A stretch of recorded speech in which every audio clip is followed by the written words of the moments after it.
വിവാഹത്തെക്കുറിച്ചുള്ള ദൈവത്തിൻ്റെ വചനത്തിൽ നമുക്ക് കുറച്ച് നേരം ചിന്തിക്കാം.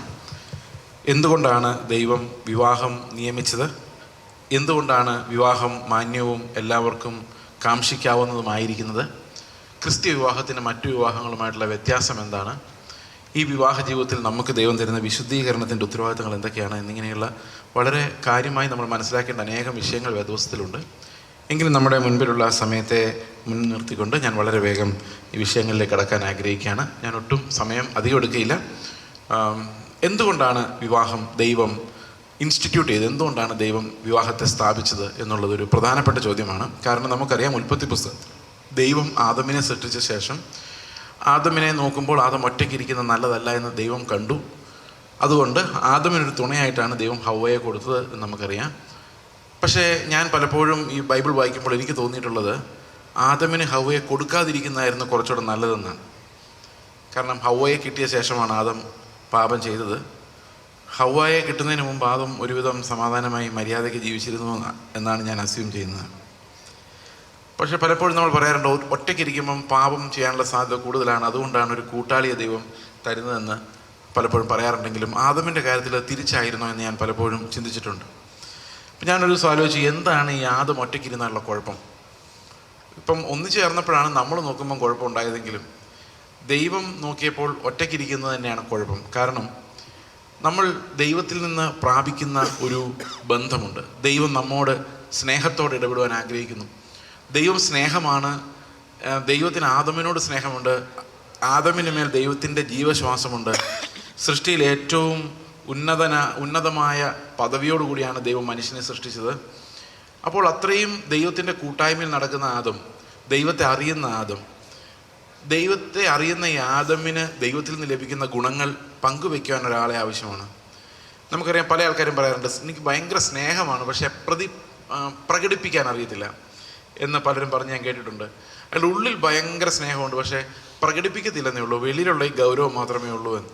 പക്ഷെ ദൈവം അങ്ങനെ അല്ല ആഗ്രഹിക്കുന്നത്. ദൈവം നമ്മുടെ ഉള്ളിലുള്ള സ്നേഹം പ്രകടിപ്പിക്കപ്പെടാൻ ആഗ്രഹിക്കുന്ന ദൈവമാണ്. സ്നേഹം എന്ന വാക്ക് തന്നെ അത് എക്സ്പ്രസ് ചെയ്യപ്പെടേണ്ട ഒന്നാണ്.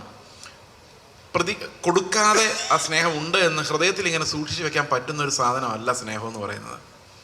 ഈ പലപ്പോഴും ഹൃദയത്തിൽ സ്നേഹമുണ്ട് എന്ന് പറയുന്നതൊക്കെ ഒരർത്ഥത്തിൽ വെറുതെ ആകാനാണ് സാധ്യത.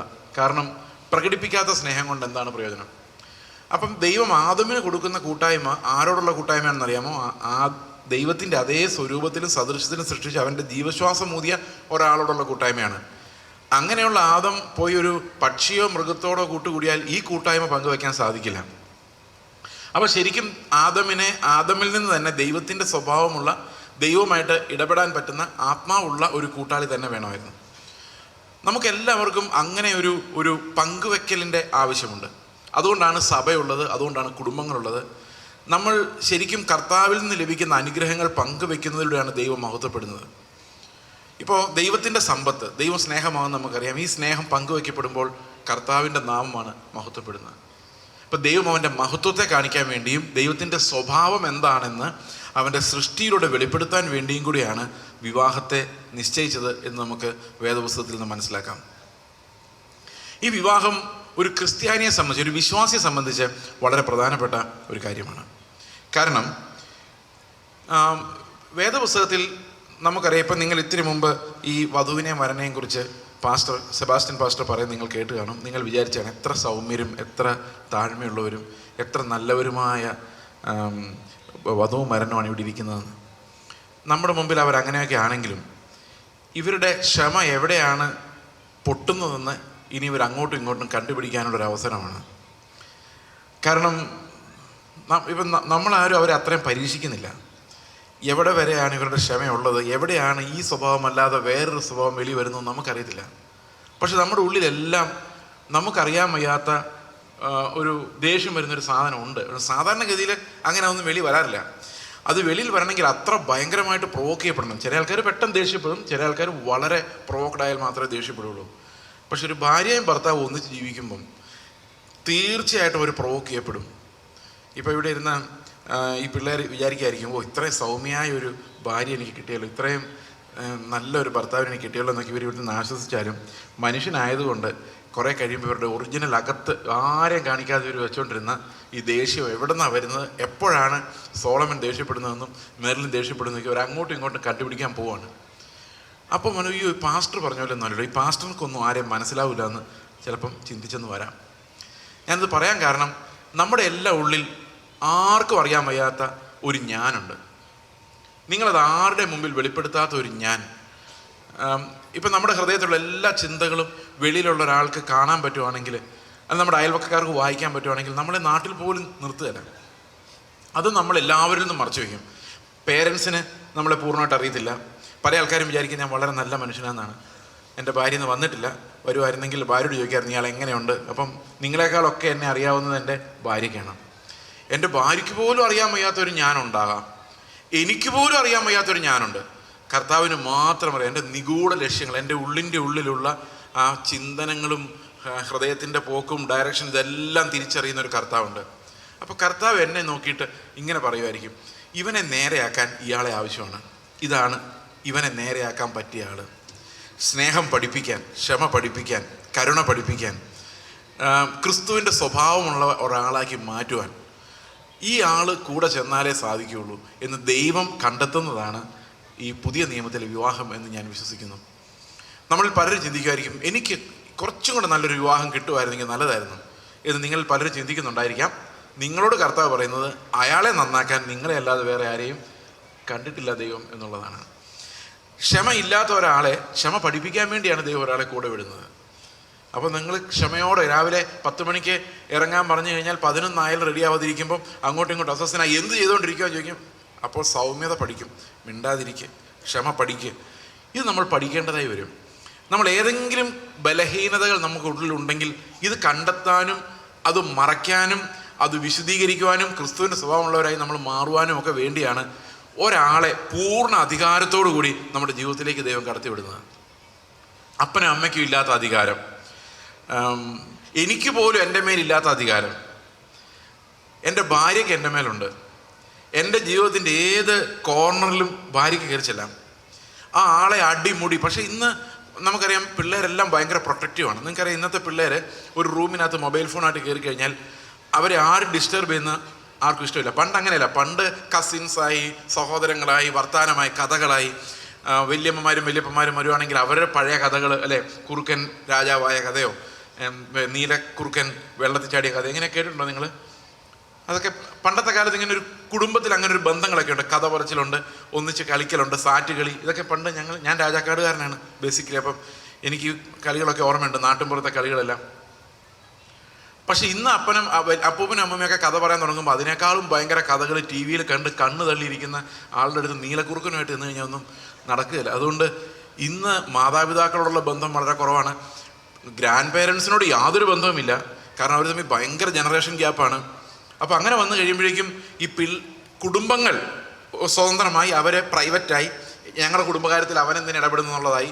പിന്നെ പതുക്കെ പിള്ളേർ പ്രൈവറ്റായി, പിള്ളേർക്കൊരു പ്രൈവറ്റ് റൂമും ഒരു പ്രൈവറ്റ് സ്ക്രീനും കിട്ടി. നേരത്തെ ടി വി ആയിരുന്നു. ടി വി പാവമാണെന്ന് പാസ്റ്റർമാർ പ്രസംഗിച്ച് ടി വി എടുത്ത് കളഞ്ഞിട്ട് എല്ലാവരുടെയും പോക്കറ്റിലൊരു സ്ക്രീൻ കൊടുത്തു വിട്ടു. നിങ്ങൾ ധൈര്യമായിട്ട് കണ്ടോ, രഹസ്യമായിട്ട് കണ്ടോ. ആ ലോകത്തേക്ക് ഇവർ ആരെയും കയറ്റത്തില്ല. അങ്ങനെ വന്നു കഴിയുമ്പോൾ എനിക്കൊരു പ്രൈവസി ഇല്ലേ? നിങ്ങൾ കേട്ടിട്ടില്ലേ, എൻ്റെ പ്രൈവസിയിൽ നിങ്ങൾ എന്തിനാണ് ഇടപെടുന്നത്? മാതാപിതാക്കളോട് പിള്ളേർ ചോദിക്കുന്ന ചോദ്യമാണ്. അപ്പോൾ അവർ സ്വതന്ത്രരായും ആരും ചോദ്യം ചെയ്യപ്പെടാത്തവരുമായും മാറാൻ ആഗ്രഹിക്കുന്ന മാത്രമല്ല, ആർക്കും വേണ്ട. ഇന്ന് വിവാഹത്തിനകത്ത് പോലും ഭാര്യയ്ക്ക് ഭർത്താവിനെ വേണ്ട, ഭർത്താവിന് ഭാര്യയെ വേണ്ട. അവരവർക്ക് അവരവരുടെ സ്പേസ്. എനിക്ക് എൻ്റെ ലോകം, നിനക്ക് നിൻ്റെ ലോകം. അങ്ങനെയുള്ളൊരവസ്ഥയിലേക്ക് ഈ ഇൻഡിവിജ്വലിസം, അതായത് ഒരു വ്യക്തി മാത്രം പ്രധാനമാകുന്ന ഒരു കാലഘട്ടത്തിലേക്ക് നമ്മൾ വന്നുകൊണ്ടിരിക്കുകയാണ്. വളരെ സ്വാർത്ഥമായ, ആരെയും നമുക്ക് ആവശ്യമില്ലാത്ത. ഞാൻ പലപ്പോഴും ചിന്തിക്കുമായിരുന്നു, ഓരോ കാലം ചെല്ലും തോറും ഒരു പുരുഷനെ വേണ്ട എന്ന് സ്ത്രീ ചിന്തിക്കാനുള്ള സാധ്യത വളരെ കൂടുതലാണ്. അതിന് കാരണം ഇവന്മാരെ കൊണ്ട് വലിയ പ്രയോജനമില്ല എന്ന് നമ്മുടെ പെൺപിള്ളേരെ പതുക്കെ ആലോചിക്കുന്ന എനിക്കൊരു പേടിയുണ്ട്. കാരണം ഇവർ പഠിക്കുന്നു, നല്ല മാർക്ക് വാങ്ങിക്കുന്നു, ജോലി ചെയ്യുന്നു. പിന്നെ വീട്ടിൽ അധ്വാനിച്ച് സമ്പാദിച്ച് കൊണ്ടുവന്നാൽ ഈ ഭർത്താവ് പറയുന്നതെല്ലാം കേൾക്കണം, അയാൾക്ക് ഇഷ്ടപ്പെട്ട കറി ഉണ്ടാക്കി കൊടുക്കണം. എന്നിട്ട് ചീത്തയും ബഹളവും മഴക്കും. എന്തിനായി കല്യാണം കഴിക്കാൻ പോകുന്നത്? എനിക്ക് സ്വതന്ത്രമായിട്ട് എനിക്ക് ഇഷ്ടം പോലെ ജീവിക്കാമല്ലോ എന്ന് പിള്ളേർ ചിന്തിച്ചു തുടങ്ങി. യൂറോപ്പിലൊന്നും ഇപ്പോൾ കല്യാണം ആരും കഴിക്കാറില്ല. അപ്പോൾ കുഞ്ഞുങ്ങൾ വേണ്ടതെന്ന് വെച്ച് കഴിഞ്ഞാൽ അതൊക്കെ ടെസ്റ്റ് ട്യൂബ് വഴിയൊക്കെ അഡ്ജസ്റ്റ് ചെയ്ത് കുഞ്ഞുങ്ങളും ആയിക്കോളും. അപ്പം എന്തിനാണ് ഒരാൾ പറയുന്നത് കേട്ട് അപ്പോൾ every one wants his freedom. അവർക്ക് സ്വതന്ത്രമായിട്ട് ജീവിക്കണം. ആരും അവരുടെ ആ സ്വകാര്യതയെ ഡിസ്റ്റർബ് ചെയ്യരുത്, ആരും അങ്ങോട്ട് കടന്നു കയറരുതെന്ന് എല്ലാവരും ആഗ്രഹിക്കുന്ന ഒരു കാലഘട്ടമാണ്. പിള്ളേരുടെ റൂമിനകത്ത് അപ്പനന്മാർ കയറി കഴിഞ്ഞാൽ അവർക്ക് സഹിക്കാൻ പറ്റത്തില്ല. കാരണം they are all so individualistic. എഫേസ്യ ലേഖനം 5-ാം അധ്യായത്തിൽ നമ്മുടെ സഹോദരിമാർക്ക് ഇഷ്ടമില്ലാത്ത ഒരു ഭാഗമുണ്ട്. ആ ഭാഗം 5:22 5:22 ഇങ്ങനെ പറയുന്നു: ഭാര്യമാരെ കർത്താവിനെന്ന പോലെ സ്വന്തം ഭർത്താക്കന്മാർക്ക് കീഴടങ്ങുവിൻ. ക്രിസ്തു ശരീരത്തിൻ്റെ രക്ഷിതാവായി സഭയ്ക്ക് തലയാകുന്നത് പോലെ ഭർത്താവ് ഭാര്യയ്ക്ക് തലയാകുന്നു. എന്നാൽ സഭ ക്രിസ്തുവിനെ കീഴടങ്ങിയിരിക്കുന്ന പോലെ ഭാര്യ ഭർത്താക്കന്മാർക്ക് സകലത്തിലും കീഴടങ്ങിയിരിക്കണം. ഈ ഒരു വാക്യത്തിനകത്ത് നമുക്കറിയാം, ക്രിസ്തീയ വിശ്വാസം എന്ന് പറയുന്നത് വളരെ പുരോഗമനപരമായൊരു വിശ്വാസമാണ്. നമ്മുടെ വിശ്വാസത്തിന് ഒത്തിരി പ്രത്യേകതകളുണ്ട്. നമ്മുടെ ഒരു മതമല്ല, ഇതൊരു ജീവിത രീതിയാണ്. ക്രിസ്ത്യാനിറ്റി എന്ന് പറയുന്ന ഒരു മതമല്ല. നിങ്ങൾ എത്ര മണിക്ക് എഴുന്നേക്കണമെന്ന് ബൈബിളിൽ പറഞ്ഞിട്ടില്ല, എത്ര പ്രാവശ്യം പ്രാർത്ഥിക്കണമെന്ന് ബൈബിളിൽ പറഞ്ഞിട്ടില്ല. അത് നമ്മുടെ കർത്താവിനുള്ള സ്നേഹം കൊണ്ട് ചെയ്യുന്ന, രാവിലെ എഴുന്നേക്കുന്ന പ്രാർത്ഥിക്കുന്നതൊക്കെ. ഏത് വസ്ത്രം ധരിക്കണമെന്ന് പറഞ്ഞിട്ടില്ല. അത് ഓരോ നാട്ടിലും സംസ്കാരം അനുസരിച്ച് മാന്യമായ വസ്ത്രം ധരിക്കണമെന്ന് മാത്രമേ ഉള്ളൂ. എന്താഹാരം കഴിക്കണം എന്നുള്ള നിബന്ധനകളില്ല, മതപരമായ ആചാരങ്ങളില്ല. കല്യാണം എങ്ങനെ നടത്തണമെന്ന് വേദപുസ്തകത്തിൽ എഴുതിയിട്ടില്ല, ശവസംസ്കാരം എങ്ങനെ നടത്തണമെന്ന് എഴുതിയിട്ടില്ല. ഞായറാഴ്ച കൂടി വന്നു കഴിഞ്ഞാൽ എന്തൊക്കെ ചെയ്യണമെന്നുള്ളൊരു ചെറിയ ഒരു ലിസ്റ്റ് കൊടുത്തിട്ടുണ്ടെന്നുള്ളതല്ലാതെ ഇതിനെക്കുറിച്ച് വ്യക്തമായ ഒരു കമാൻഡ്മെൻറ്റും ഇല്ല. അത്ര ലിബറലാണ്. അതുമാത്രമല്ല, വിവാഹം കഴിച്ച സ്ത്രീയും പുരുഷനും, നമുക്കറിയാം ഇന്നത്തെ ഈ സാമൂഹ്യ വ്യവസ്ഥയിൽ ഒരു പെൺകുട്ടി, ഇപ്പോൾ ഒരു മാതാപിതാക്കൾക്ക് 2 പെൺപിള്ളേരാണെന്ന് വിചാരിച്ചോ. ഈ 2 പെൺപിള്ളേരെയും കല്യാണം കഴിപ്പിച്ച് വിട്ട് കഴിയുമ്പം അവരുടെ ആ 2 പിള്ളേരും പോയി. ആ 2 പിള്ളേരുടെ വീട്ടുപേര് മാറി, അഡ്രസ്സ് മാറി, അവർ വേറൊരു വീട്ടിലെ ആളുകളായി മാറി. ഇവരെ പറഞ്ഞു വിടാനുള്ള ചിലവ്, ഇവർ സമ്പാദിച്ചത് മുഴുവൻ ഈ 2 പിള്ളേർക്ക് വേണ്ടി പോയി. പിള്ളേരും പോയി, പിള്ളേരും ഇല്ല, പൈസയും ഇല്ല. അവസാനം കുഞ്ഞുമക്കളെ കാണണമെങ്കിൽ ഈ ഭർത്താവിൻ്റെ പെർമിഷൻ പോരാ, ഭർത്താവിൻ്റെ പേരൻസിൻ്റെ പെർമിഷൻ വേണം. പ്രിയ സഹോദരങ്ങളെ, ബൈബിളിൽ ഇങ്ങനെയൊന്നുമില്ല. ബൈബിളിൽ ഒരിടത്തും പറഞ്ഞിട്ടില്ല ഭർത്താവും ഭാര്യയെ കല്യാണം കഴിച്ചു കഴിഞ്ഞാൽ ഭർത്താവിൻ്റെ വീട്ടിൽ ആണ് ഭാര്യ ജീവിക്കേണ്ടതെന്ന് പോലും ബൈബിളിലില്ല. അങ്ങനെ പോലുമില്ല. ഭാര്യ ഭർത്താക്കന്മാരെ കുറിച്ച് പറയുന്നത് അപ്പനെ അമ്മയും വിട്ട് അവിടെ ഒരു പുതിയ കുടുംബം തുടങ്ങുമെന്നാണ്. അതുകൊണ്ട് സഹോദരങ്ങളെ, ഞാൻ എപ്പോഴും എല്ലാ കല്യാണത്തിനും പറയുന്നൊരു കാര്യമാണ്, ഒരു മകൾക്കും അവരുടെ അപ്പനന്മാർ നഷ്ടപ്പെട്ടുകൂടാ. അവർക്ക് അവകാശമുണ്ട് അവരുടെ കൊച്ചുമക്കളെ പരിപാലിക്കാനും കാണാനും. അതുപോലെ നിങ്ങൾക്ക് 2 മാതാപിതാക്കൾ ഉണ്ടായിരിക്കണം. 2 പേരെ ഒരുപോലെ സ്നേഹിക്കാനും നിങ്ങൾ കഴിയണം. ഞാനിപ്പോഴും ആലോചിക്കണം, എൻ്റെ വീട്ടിൽ ഞാൻ 5 ദിവസം പോയി നിന്നാൽ എൻ്റെ ഭാര്യയുടെ വീട്ടിലും പോയി ഞാൻ അത്ര എനിക്കതിനകത്ത് നാണമൊന്നുമില്ല. സ്നേഹിക്കാത്ത എന്താണെന്ന് ചോദിച്ചുകൊണ്ട് നടക്കരുത്. നിങ്ങൾ കീഴടങ്ങിയാൽ മാത്രം മതി, അത് അവർ വായിച്ചോളും. അവരത് വായിച്ചേ പറ്റൂ. അതുകൊണ്ട് പ്രിയ സഹോദരങ്ങളെ, വിവാഹത്തിൻ്റെ മനോഹരത്വം എന്ന് പറയുന്നത് ഒരിക്കലും ഉപേക്ഷിക്കാൻ പറ്റാത്തതും എന്നും ചേർത്ത് നിർത്തേണ്ടതും അന്ത്യകാലം വരെയും കർത്താവിൻ്റെ സ്നേഹം വെളിപ്പെടുത്തി വിശുദ്ധീകരണത്തിൽ നമ്മൾ കർത്താവിനെ കാണുന്നത് വരെയും ക്രിസ്തു ആരാണ് എന്ന് മെറിലിന് വെളിപ്പെടുത്തി കൊടുക്കാനുള്ള കടമയാണ് ഇന്ന് കൈപിടിച്ച് ഏൽക്കുമ്പോൾ ഈ സോളമൻ ചെയ്യുന്നത്. I will show to you who Christ is to me. ക്രിസ്തു എനിക്ക് തലയായി വരുന്നത് എങ്ങനെയാണെന്ന് ഞാൻ നിനക്ക് കാണിച്ചു തരാമെന്നാണ് ഒരു ഭർത്താവ് പറയുന്നത്. അതെത്ര മനോഹരമാണ്. കാരണം അതിനകത്തൊരു വിഷമമില്ല. കാരണം he's not the authority, he's the servant. And to submit to a servant and it's easier. ലോകത്തിലുള്ള എല്ലാ വിവാഹങ്ങളും ഒരു വലിയ വിവാഹത്തിൻ്റെ നിഴലാണ്. കർത്താവ് സഭയെ സ്നേഹിച്ച സ്നേഹം അതൊരു വിവാഹത്തിലേക്ക് നയിക്കുന്ന സ്നേഹമാണ്. അതൊരു ശാരീരികമായ വിവാഹമല്ല. അതായത് ഭർത്താവുമായിട്ട് വന്ന് ഭാര്യയുമായി ഒരു ശാരീരിക ബന്ധം എന്നുള്ള രീതിയിലുള്ള വിവാഹമല്ല കർത്താവ് സഭയുമായിട്ടുള്ള ബന്ധം. അതൊരു മിസ്റ്റിക് റിലേഷൻഷിപ്പാണ്. ഭർത്താവ് എന്ന പോലെ അധികാരസ്ഥനും സ്നേഹിക്കുന്നവനും തന്നെത്താൻ ഏൽപ്പിച്ചു കൊടുക്കുന്നവനും നമുക്ക് വേണ്ടി നമ്മുടെ പാപങ്ങളുടെ പരിഹാരത്തിനായി നമുക്ക് വേണ്ടി തന്നെത്താൻ ഏൽപ്പിച്ചു കൊടുത്തവനുമായ ഒരു കർത്താവ് നമുക്കൊരു മണവാളനായിട്ടുണ്ട് എന്നും ഞാൻ ഒരു ദിവസം ആ വലിയ വിവാഹ പന്തലിൽ ഉണ്ടാകുമെന്നും സഭയായ മണവാട്ടി കർത്താവിനോട് എടുക്കപ്പെടുമ്പോൾ ഞാനും ആ കൂടെ ഉണ്ടാകുമെന്നുള്ളത് ഈ വിവാഹം എല്ലാം സൂചിപ്പിക്കുന്ന വലിയൊരു സത്യമാണ്.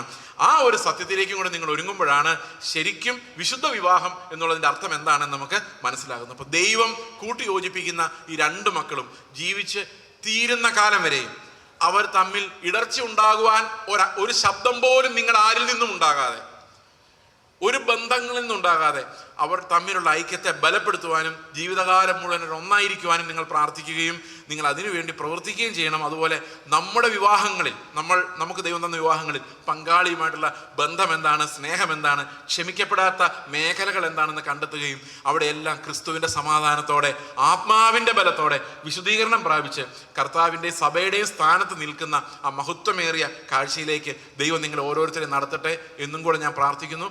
ദൈവം ഈ 2 മക്കളെയും അനുഗ്രഹിക്കട്ടെ.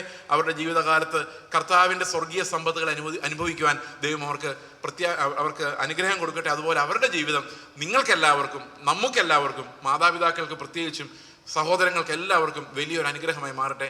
സഭയ്ക്കും അവർ വലിയൊരു അനുഗ്രഹമായി മാറട്ടെ എന്ന് പ്രാർത്ഥിക്കുന്നു. May God bless all of you. ദൈവം നിങ്ങളെല്ലാവരും അനുഗ്രഹിക്കട്ടെ. നമുക്കൊരു നിമിഷം പ്രാർത്ഥിക്കാം. ഞങ്ങളുടെ സ്വർഗ്ഗസ്ഥ പിതാവേ, ഞങ്ങൾ പല അർത്ഥത്തിലും തകർന്നവരും ബലഹീനരും അങ്ങേപ്പോലെ ജീവിക്കാൻ കഴിവില്ലാത്തവരും അങ്ങയുടെ കൽപ്പനകൾ പോലും അനുസരിക്കാൻ പ്രാപ്തിയില്ലാത്തവരുമാണ്. എന്നാൽ കർത്താവെ, ഞങ്ങളിൽ വസിക്കുന്ന ക്രിസ്തുവിനെ കൊണ്ട് കഴിയാത്തതായിട്ടൊന്നുമില്ല. വിശ്വാസത്തോടെ ഞങ്ങൾ നോക്കുന്നു കർത്താവെ. അവിടെ ഞങ്ങളെക്കുറിച്ച് എന്താഗ്രഹിക്കുന്നത് പൂർത്തീകരിക്കുവാൻ അങ്ങയുടെ സന്നിധിയിൽ ഞങ്ങളെ തന്നെ വിധേയപ്പെടുത്തുന്നു. പ്രത്യേകിച്ച് കർത്താവ് ഈ 2 മക്കളെയും ആ പൂർണ്ണമായ സമർപ്പണത്തിലേക്ക് അവിടെ നയിക്കണമേ. അങ്ങയിൽ ആശ്രയിക്കുവാൻ, അങ്ങ് തലയായിരിക്കുവാൻ കർത്താവെ അവരെ സഹായിക്കണമെന്ന് പ്രാർത്ഥിക്കുന്നു. കർത്താവ് യേശു ക്രിസ്തുവിൻ്റെ നാമത്തിൽ തന്നെ ആമേൻ.